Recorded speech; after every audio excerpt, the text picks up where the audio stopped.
Martin Scorsese'nin dönüm noktası niteliğindeki 1976 yapımı filmi Taxi Driver, 1970'lerin ortalarında New York'ta şiddet ve izolasyon üzerine bir meditasyondur. Robert De Niro, hayatta bir amaç bulana kadar çaresizliği ve yalnızlığı film boyunca büyüyen, sosyal becerileri son derece zayıf olan, akıl hastası eski bir denizci olan Travis Bickle'ı canlandırıyor. O zaten uyuyamadığı için geceleri taksi şoförlüğü yapan bir Vietnam gazisi ve etrafı kökünden sökülmüş fahişelerin, pezemeklerin, gelip geçicilerin gece dünyasıyla çevrili. Michigan'da Hristiyan Reform Kilisesi'nde büyümüş, gayretli bir Calvinist kıyım olan Shredder, kendi tercihi olarak değil, korkusundan münzevi olan bir baş kahramanı yaratmıştır. Ve Scorsese, boğucu karamsarlığı ve 40'lı yılların filmlerinin ucuz sansasyonalizmine olan iştahıyla bir Amerikan yeraltı adamının küskünlüğünü tanımlayan yönetmendir.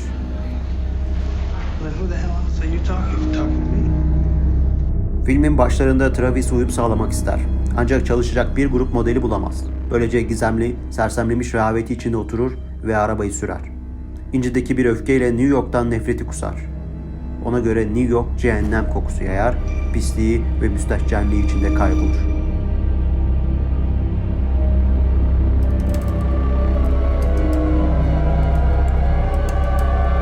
Sarışınlığı ve beyaz kıyafetleri onun için saflığı temsil eden siyasi bir kampanyacı olan Betsy ile bir randevu ayarlamayı başarır. Yine de o kadar iletişimsiz ki istemeden onu gücendiriyor ve artık onunla yapacak bir şey olmuyor.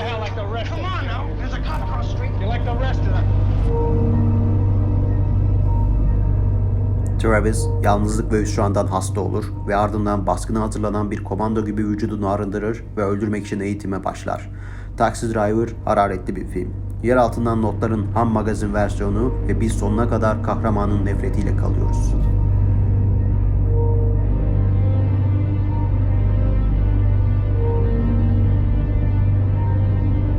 Goddard'ın Throughout Three Things I Know About Her ve Irving Lerner'ın Murder by Contract filmlerine görsel göndermeler vardır.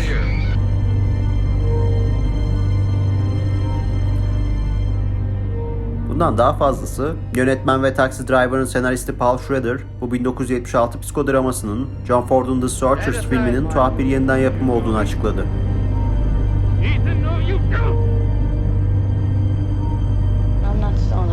Her iki filmde de kurtarılmayı istemeyebilecek genç kızları kurtarmaya çalışan, kendi kendilerine intikam almaya adamış kişiler ve eski askerler yer alıyor ve her ikisi de soykırımcı bir öfkeyle vurgulanıyor.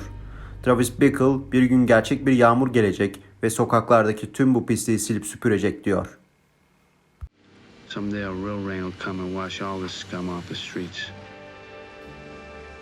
Travis, hiç uyumadığı şehrin hastalıklı psikocoğrafyasında durmadan durur ama Vietnam sonrası, Watergate sonrası karanlık hinterlandında ortaya çıksa bile Dostoyevski'nin hayal edebileceğinin ötesinde bir çelişki verir.